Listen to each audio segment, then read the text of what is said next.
Et vous faites peut-être partie de ces personnes qui n'ont pas envie de se rendre dans les magasins, qui ne veulent pas retourner au travail.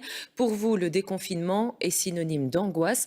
Vous souffrez peut-être du syndrome de la cabane. Explication avec Marianne Claric.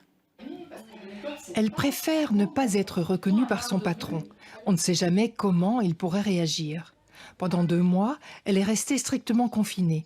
Aujourd'hui, elle se sent très angoissée à l'idée de ressortir. La situation n'a pas changé, c'est toujours la même chose. Donc moi, ça m'angoisse beaucoup de reprendre une vie normale.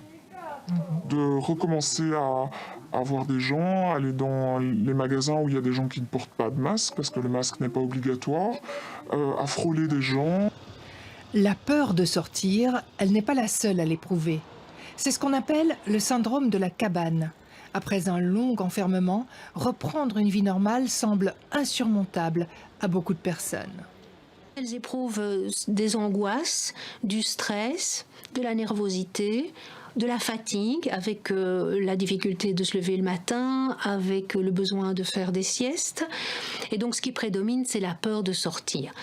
Peur qui n'est pas d'ailleurs toujours exprimée comme telle. Les gens vont parfois dire « Oh mais je vais bien, j'ai tout ce qu'il faut ici, je n'ai pas envie de sortir ». Dans cette maison médicale, il y a encore très peu de patients. Ils préfèrent le téléphone. Sinon, en dehors de ça, vous n'avez pas de fièvre, vous ne toussez pas. Et aux médecins, ils confient leur inquiétude. Habler espagnol. Les gens qui hésitent à renvoyer leurs enfants à l'école, à retourner eux-mêmes au travail, ou à prendre les transports en commun, tout simplement. Et parfois simplement de la peur ou l'anxiété de passer à une autre étape. Donc voilà, je vous mets toutes les explications ici dans l'enveloppe.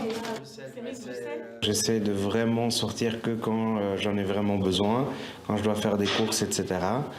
Le travail m'a proposé si je voulais rester encore en chômage économique et j'ai préféré rester parce que j'avais encore un peu de crainte par rapport à ça et voir comment tout ça allait se dérouler, quelle sécurité ils allaient mettre en place, etc. Pour beaucoup, le retour sur le lieu de travail est potentiellement dangereux. Ceux-là préféreraient poursuivre le télétravail. À quoi ça sert que je retourne au travail? Parce que moi, ça m'angoisse.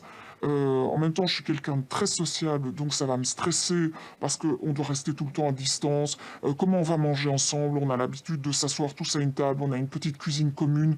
Comment on va faire? Les toilettes, la propreté des toilettes, elles ne sont pas nettoyées tous les jours. On fait comment? Ils ont peur de quoi? Peur bien sûr de la contamination, peur de contaminer soi-même, peur de contaminer les autres, peur aussi parce que le monde a changé, ce ne sera plus jamais comme avant, ce sera juste comme après, donc distanciation sociale, les masques, les queues dans les magasins, et donc ça je pense que c'est quelque chose qui est compliqué à vivre pour les gens. Je me sens en sécurité chez moi. Je me dis chez moi, voilà, je sais, j'ai l'impression de contrôler ce qui se passe. Dès que je sors, il n'y a plus de contrôle. Le syndrome de la cabane n'est pas un trouble mental. C'est un stress de base dû au changement. Normalement, au bout de 2 à 3 semaines, le déconfinement ne devrait plus poser de problème.